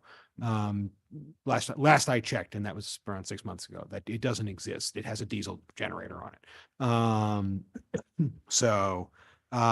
But they're hybrid models. There are hybrid models, but they cost, I think, like over $1 million. I mean, several $1 million. I'm not sure how much. $1 million is the base for a regular, for It used car, depends. Yeah. It depends if you're talking about a ladder. Yeah. That's, it's- we bought Right. we bought a ladder for $1 million. Right. Yeah. That's right. But you're talking about technology that is in its infancy. We're very cognizant, and this is why we need a sustainability director doing this work. We have a sustainability division doing this work. It's more than a one-person job, to think through how we're going to do this in a way that is both realistic and cost-effective and progresses us towards the goal. So we don't just throw up our hands and say, oh, it's impossible, so we won't do anything. We got to do something, and we got to do it in a way that makes good sense in terms of our money. Any other? Jess, can you hit the Zoom button just to make it a Yes. little bit bigger? That's all. I'm sorry, I keep doing Even on my screen, no, the other way. Thank you. That's good.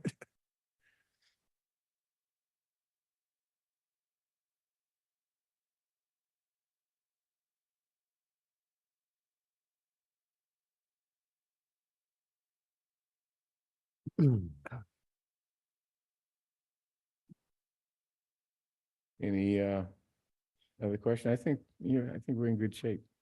Thank you for. We appreciate pulling again it your together. comments and input on this. And again, this is the start of a new process. And this is helpful. I mean, that's, is it helpful for the departments to see this level of detail?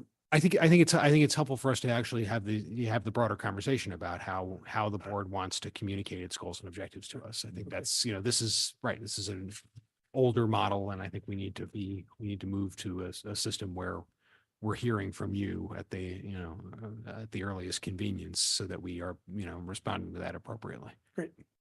And I think putting our accomplishments out there in the public is important, so they know that we do things here on the select board. Do a lot, believe it or not. Yeah. You guys are very busy. Yeah, this doesn't include quarter of what we do. Any rate, okay. We need to vote on this, so you can put it in the budget book. I move approval of the accomplishments and objectives document as edited by the town administrator, and as we discussed. Let's see. So all in favor, please indicate by saying aye, unless anyone has any questions or. John Van Scoyac. Aye. Miriam Ashkenazi. Aye. Mike Aye. Simon, Paul Warren. Aye. And Chair votes aye. Okay. We have one, well, how many items do we have left on the, I think one more. just one more. Board the, minutes. Appointment. Right. Voting the arts. Uh-huh. And it's Tanya, I forgot her last name. She Schlatter. came last, Yeah, Schlatter. Schlatter. Yes. Yep. Yeah. we interviewed her last week. Yeah, I will forget a name over 1 week. I would Okay. give the name over 1 hour. So you're good. I wouldn't admit that Yeah. myself, but yeah, I would too. She had an interesting perspective, I 1 hour think, and give you 5 different minutes. perspective. Yeah. Not your traditional applicant for No, for that commission. Centric. Very data centric, user experience, but from kind of a digital side and not Yeah. Right. brick and mortar. So I liked it. Okay, I move approval of, and I just lost my page here. Hold on, I'll find it. Well, I'll go by memory. I move approval of Tanya Slater to a position on the Arts Commission. All in favor, please indicate by saying aye. John Van Scoyac. Aye. Miriam Ashkenazi. Aye. Mike Sandman. Again, wasn't here, so. Okay, well, you can abstain. Paul Warren. Aye. And Chair votes aye. Okay, that's the end of our meeting. It is over. Righty. You have a hand up. I think they want to give. Oh, I'm sorry. Late public comment. Okay. I see that Yolanda Rodriguez has her hand up. I'm going to promote you to a panelist. Maybe Janelle.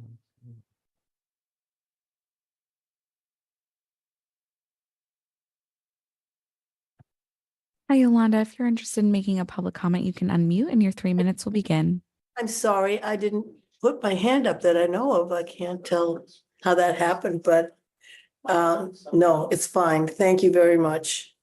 It's okay. You can end your meeting. I don't need to say Well, thank you for joining us, Yolanda. Happy to hear your voice. you as often as I can. Okay, good for you. So if I, Okay, so that is. It looks like we have I'm one sorry. more person I know you interested want in to. public comment this evening. Well, you made it just under the wire. Yeah, I know. Did you run over? Yeah, I literally did. I literally ran over here because honestly, I was surprised. Oh, first of all, Darnell O'Neill Sr., town meeting member from Precinct 4. I'm also on the advisory committee. I ran up here because this is the first select board meeting of Black History Month. And we did not recognize the 84 enslaved folks we had in this town. And kind of hurts me and bothers me because we have a cemetery right over here on Walnut Street that reminds us that this happened here. I'm not going to read the names tonight, but next week, I'd appreciate it if someone could read those names out loud. That's it. Thank you. Happy Black History Month. Have a good night. Donnell? Yes. Do you want to do it? I will come back and Okay. read those names if possible. In the proclamation, which is on. We gotta talk about that proclamation, Bernard. All right, I don't want to do it right here. Oh, it but we gotta talk about that. does include that we urge people to study about the both renowned residents, Black residents of Brookline, but also I think the words are the skilled laborers, the servants, and the enslaved people. So there's a recognition. I dig it, and and seeing people speak today about Black history, it really hit me because we're missing out on making a lot of Black history and history in itself here in town. We've missed a lot of opportunities, and I hope this year moving forward we don't miss any opportunities to create good, positive history. Thank you. You guys have a good night. All right. Thank All you. right. Yeah. Okay, that ends the meeting.